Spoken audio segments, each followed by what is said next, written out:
Hello YouTube, Gabriel Lee here with a review for Tower of Guns. Tower of Guns is a first-person shooter bullet ballet, light roguelite, really light, and dungeon crawler. It's independently developed by a one-man team.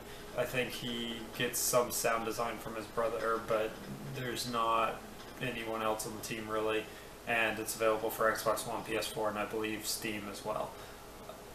It's still kind of an early access game, and there's going to be a lot of post-release free patches to more fill out blank slate or Joe's vision for what Tower of Guns is going to be.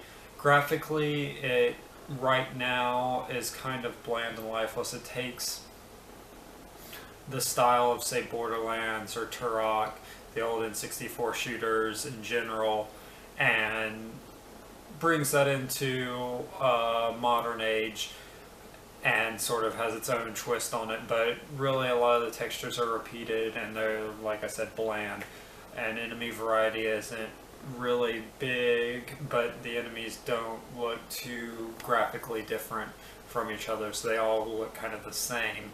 So there's nothing particularly impressive about the graphics, but they are well done. They do what they're intended to do fairly well.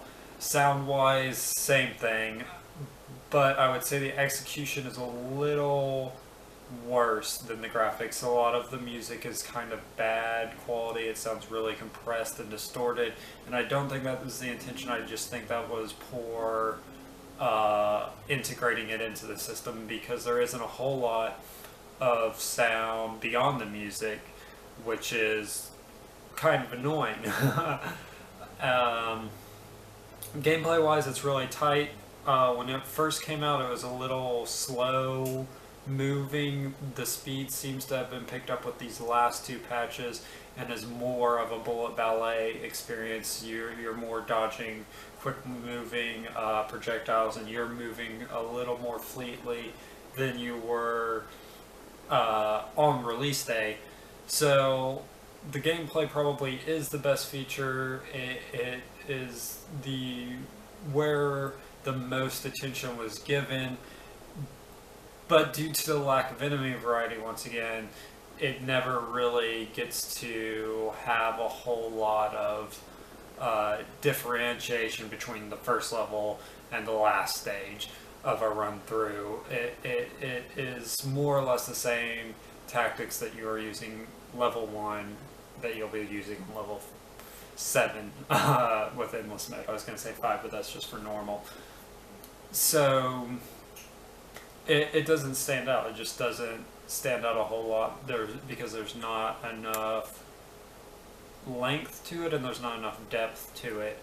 And then the story is just these random text dialogue conversations between usually one or two characters. Some have a little bit more, and they're witty and they're well written, and I think they fit the random generation of the game pretty well, because they are sort of just off the wall stories that don't entirely have to do with what is actually occurring in the game.